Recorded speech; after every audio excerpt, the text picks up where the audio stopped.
Dito guys, may prove natin na bakit parehas yung haba ng gabi at ng araw sa pamamagitan ng Horizon System of Coordinates. Dito, dalawang plane yung ginamit natin. Horizon System of Coordinates at saka yung Equinoctial System of Coordinates.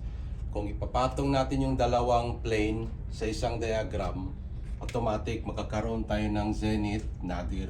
Itong zenith, kung ako'y nakatayo dito, yung sa pinakatuktok ko, yun ang zenith. At saka yung sa pinakailalim ko, yun yung nadir. Ngayon, ipapatong lang natin yung isa pang plane dito na yung Equinoctial System of Coordinates magiging PNPS. Alright.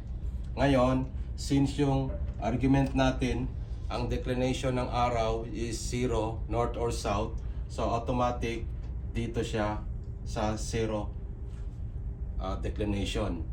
So, meaning to say, yung celestial horizon mo at saka yung declination mo nagko-coincide siya. Isang line siya.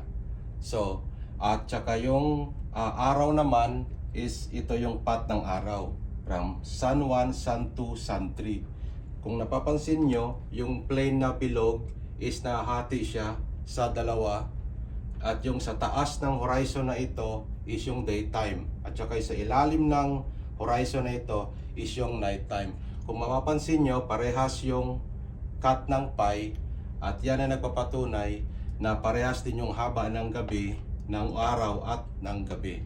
At ito ang tinatawag nating parallel sphere.